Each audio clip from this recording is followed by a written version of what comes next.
Tell me what your full legal name is, if you would. I'm an appellation known as, all capital letters, Drew James Peltola, with a common law copyright as a sui juris human, as a non-citizen, a non-American national. Do you want my copyright on this? Do you want me as a human or me as a sui juris non-citizen national?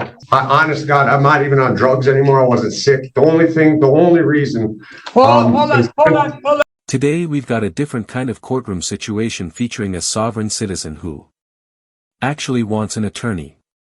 That alone is rare. I've almost never seen someone with those beliefs ask for legal representation. But here's the twist: even though he wants a lawyer, he just won't stop talking. His attorney is clearly struggling to get him to stay quiet, and it turns into a chaotic mix of legal arguments and non-stop interruptions. It's like watching a train wreck unfold in real time. Let me know what you think about this type of defendant, someone who wants a lawyer but still believes the law doesn't apply to him. If you enjoy this kind of content, don't forget to like and subscribe. Let's get into it. Good, thank you. How are you today? Not too bad. Feeling a little rough, sore from being in a holding cell 3 days, but other than that, I'm okay. All right, let me call your matter so we're on the record, please. People of the state of Michigan versus Drew James Peltola, 247819 SM. Mr. Peltola appears from the Dickinson County Jail. Counsel at first appearance is Abby Anderson, who appears via video Zoom. And the prosecution is not here today of their own choosing. Mr. Peltola, before we went on the record, indicated he could hear me adequately, and he was all right other than being sore from being in the holding cell for 3 days. In respect to the matter, then, Mr. Peltola, I do have an advice of rights here with your signature. I do see it looks like the copyright insignia. I know that we have discussed the issue of the sovereign citizen in the past. Mr. Peltola, can you tell me what your position is today, please? After telling me what your full legal name is, if you would. Okay, I'm an appellation known as, all capital letters, Drew James Peltola, with a common law copyright as a sui juris human, as a non-citizen, a non-American national. That's defined in the United States Code. I'd like to have my lawyer finish talking. She told me not to talk. Is this guy seriously claiming he's a non-citizen or some kind of American nationalist? What does that even mean? Honestly, I'm not even going to pretend I understand what he's trying to say here, because it just doesn't make much sense. Even his own attorney looks confused. Sovereign citizens can come up with some pretty unusual arguments, but this one feels like it's on another level. At one point, it takes him multiple sentences just to explain his own name. If any of you actually understand what he's trying to argue, let me know, because right now it just feels like a puzzle that doesn't quite fit together. Let's jump back in. Thank you. Go ahead, Ms. Anderson. Thank you, Your Honor. I have discussed these matters with Mr. Peltola. First, he agrees to be referred to as Mr. Peltola for purposes of these hearings. We have gone over both the advice of rights for misdemeanor and bond violation. He indicated he understood and signed both. As to the allegations, we went over the maximum penalties. We would waive the formal reading. He is tendering not guilty pleas and requested an attorney. Ms. Mashik Lasala has assigned Nancy Schaub to represent him.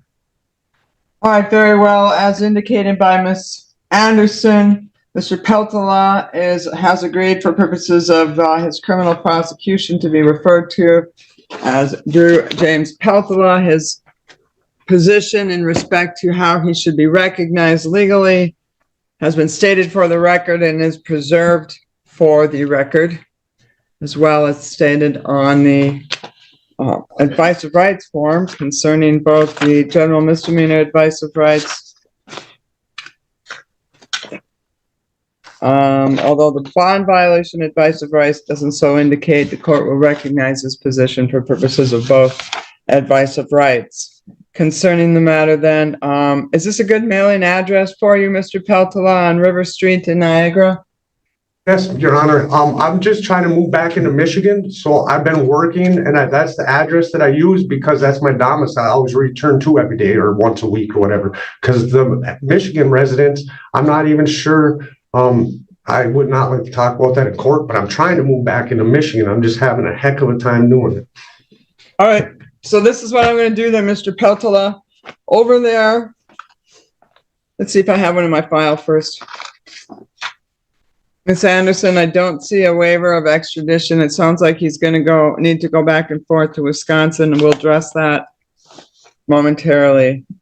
In respect to the matter, though, Mr. Peltola, there is a waiver of extradition form over there at the jail. I'm going to have to have you sign that if you need to go into Wisconsin as part of this. In regard to the matter, then, what? How do you want me to sign this? If you want my copyright, do you want me sui juris, just so you understand, like I wasn't trying to harm you or any other woman? Go ahead. Do you want my copyright on this? Do you want me as a human or me as a sui juris non-citizen national? I just want your signature and the date, and whatever you want to put in addition to that is fine with me. All right, thank you. Can I have a pen? I'm not going to lie, this whole situation is confusing. He's claiming all these unusual legal identities, but at the same time he wants his attorney to help him and speak on his behalf. That contradiction is hard to ignore. If you're saying the law doesn't apply to you, then why rely on a lawyer who operates within that same system? It's like trying to play a game without knowing the rules. I'm honestly still trying to wrap my head around why he even chose to have an attorney in the first place. This is definitely not something you see every day. Let's keep going, this might get even more intense. Peltola is signing that. We did discuss the waiver of extradition. He just wanted that answer clarified prior to signing, but he is aware of what the waiver of extradition is. Very good, thank you. All right, I'll enter not guilty pleas on behalf of Mr. Peltola. Ms. Anderson indicates that he's qualified and he is being assigned by MIDC. Ms. Schaub, we're going to set bond violation hearing. We might as well do the pretrial at the same time. And a jury trial as follows. You want the jury trial within 20? Yes, just to be safe. Okay. Pretrial conference and bond violation hearing on February 21st at 1:45 p.m. Jury trial, March 8th at 9 a.m. All right, you'll get these dates in writing, Mr. Peltola. In respect to the waiver of extradition, then I want to go over it with you briefly as well. All right, cool. I can wait. You want me to stop filling this out? Really, all you need to do, yeah, go ahead. You finish, and then I'll go, and then I'll talk. You let me know when you're ready. I'll just sign it real quick on the bottom of it and they can take care of the rest of it. I'll sign it properly. The bottom law might be wrong. It's been a while since I've read the Unified Court, but I believe this is right. I signed it for you correctly. So. All right. Perfect. All right. If you give that to the jailer, Mr. Peltola, I want to go over with you what it means to sign that waiver. I know we've done this before, but I'll just refresh your memory. And let me start by saying, so long as you come back to court voluntarily for all your court appearances, this does not become relevant. But if you don't come back to court, let's say, for example, you stayed in Niagara or somewhere else like that, normally you're entitled to what's called an extradition hearing before you are returned to Michigan to fight the charges that you didn't come back to court for. Yes. Under an extradition hearing umbrella, you have the right to an open court hearing. You have the right to have a lawyer at that hearing. And if you're indigent or without funds, one is assigned for you. The purpose of an extradition hearing allows you to challenge the legality of your arrest and return to Michigan. For example, you could demand issuance and service of a Michigan governor's warrant for your arrest. You have the right to obtain a writ of habeas corpus. Like I said, all to challenge the legality of your arrest and return to Michigan. When you sign a waiver, what? I said I won't resist, man. I'm just explaining to you what that document is that you're signing, okay, for the record. That's all. I'm not suggesting, implying, or anything else. I'm just explaining, all right? Thank you. All right. So when you sign that waiver, then what that means is, and like I said to start with, so long as you come back to court, everything is hunky-dory or everything is all right. But if you don't come back, when you sign that waiver, you have given up your right to that type of a hearing that I just explained. Do you understand that? Yes, Your Honor. All right. So that's what that means. So when I'm setting bond, I need that form back because I'm going to do the following in respect to your bond. And this can cover both the bond violation and the underlying charge of disorderly.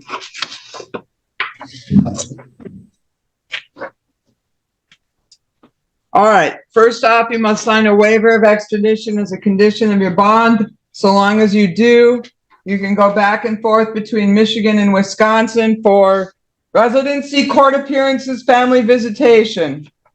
If it expands beyond that, talk to your lawyer first, okay? Yes, Your Honor. All right. You are not to purchase, possess, or consume alcohol or non-prescribed controlled substances. You must submit to random PBTs and drug screens as a condition of your release. Don't go into businesses that sell alcohol for use inside, such as bars and taverns.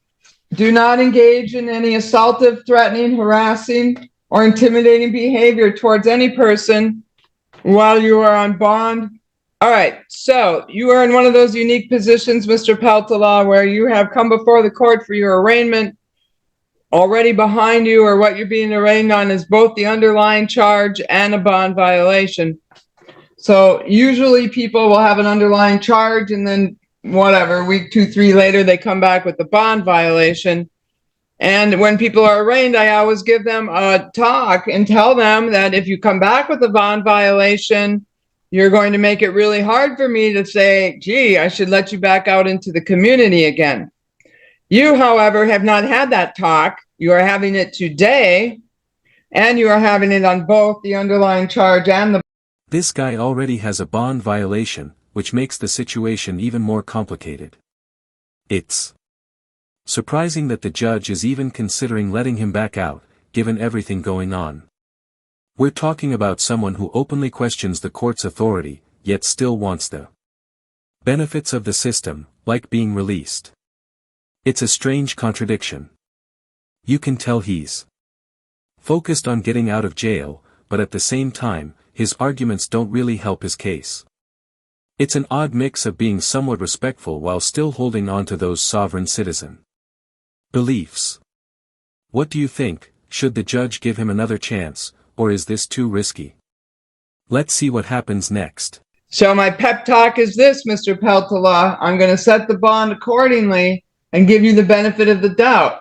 But if you come back in here with another violation, I'm going to say, gee, Mr. Peltola, I had the talk with you, and you went out and did the same thing I told you not to do.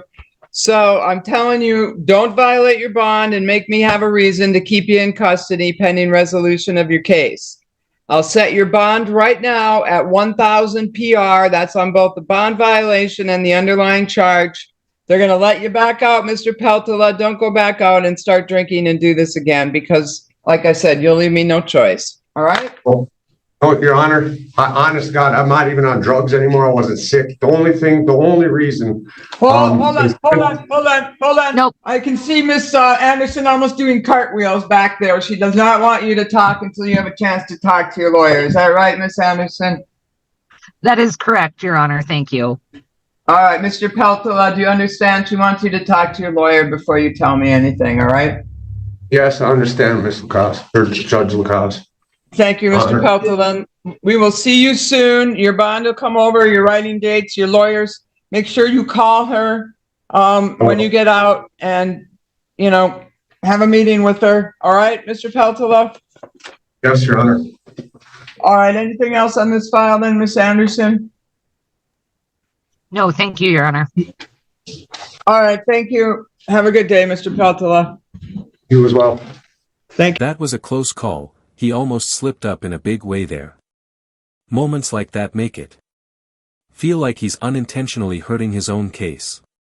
Some of the things he says come off as careless, and it's surprising the judge stays as composed as she does throughout. There's also the question of whether letting him back out makes sense, especially considering his past bond violation and the way he's been acting in court. On top of that, the mix of sovereign citizen arguments and relying on a lawyer just doesn't add up. It's a confusing strategy, to say the least. What did you think about this entire hearing? This guy clearly had trouble staying quiet, and that alone made things more complicated.